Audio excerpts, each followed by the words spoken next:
22শে January the Washington পোস্টের এই নিউজটা কিন্তু খুব সিগনিফিক্যান্ট। ঠিক আছে? ভাই, আমেরিকা হচ্ছে ওয়ার্ল্ড প্লেয়ার। তাদের কত ইন্টেলিজেন্স আছে।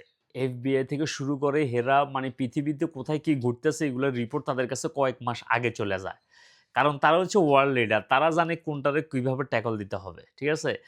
এই মিটিংটা হইছিল মানে বাংলাদেশের নতুন আমেরিকার ডিপ্লোম্যাট, নতুন নিযুক্ত রাষ্ট্রদূত যিনি এখন বাংলাদেশে আছেন, সে সাংবাদিকদের সহ ডিসেম্বরের ১ তারিখে নিউ ইয়র্কে একটা মিটিং করছিল। Online meeting. ওই মিটিংয়ে কেউ একজন এই অনলাইনে মিটিংটা মানে ট্যাপ করে রাখছে, করে এটা পরে ওয়াশিংটনের কাছে মানে নিউজ পেপারের কাছে দিছে, এরা আজকে পোস্ট করছে। ওই মিটিংয়ে তারা ডিসকাস করতেছিল যে জামাত ইসলামের যেভাবে মানে ভাইব শুরু হইছে, এইটা খুব হাইলি লাইকলি যে জামাতের নেতৃত্বে ১০ দলের নেতৃত্বে একটা মানে ভূমিধস জয় আসতেছে এ এ ১২ তারিখে। এটা অলরেডি তাদের গোয়েন্দা সংস্থার কাছে চলে গেছে। আর এই কারণেই দেখেন নাই লাস্ট ২ দিনে আপনার আল জাজিরা রিপোর্ট করা শুরু করছে যে জমাতের মানে টেক ওভার করতে পারে।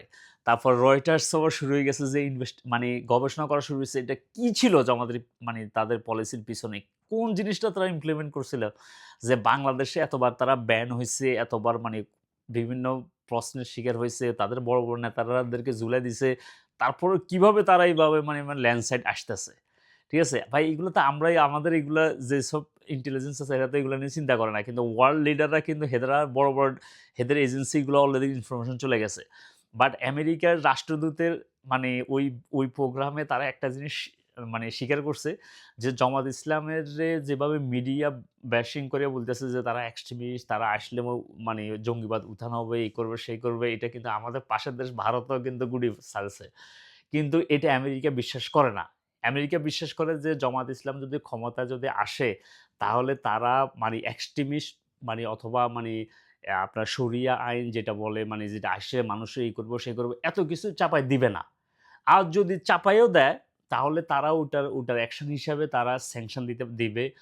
বাংলাদেশের উপরে মানে শুল্ক আরোপ করবে, 100% আরোপ করবে যাতে এই জিনিসটা থেকে পিছিয়ে আসে। ঠিক আছে? এখন জামাত ইসলাম থেকে তো কিন্তু গত ২-৩ সপ্তাহ আগে বলছিল যে, আমাদের বাংলাদেশে এখনো কিন্তু ওই পরিবেশ সৃষ্টি হয় নাই। ভাই এখনো আমাদের মানে আদালতগুলোতে এখন মানে আপনার বিচারে হয় না।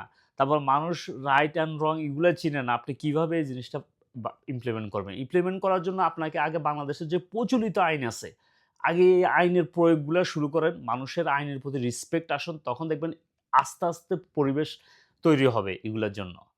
বুঝছেন? তখন মানুষ এমনি মানে পালন করা শুরু করবে। আপনাকে রাষ্ট্রীয় পর্যায়ে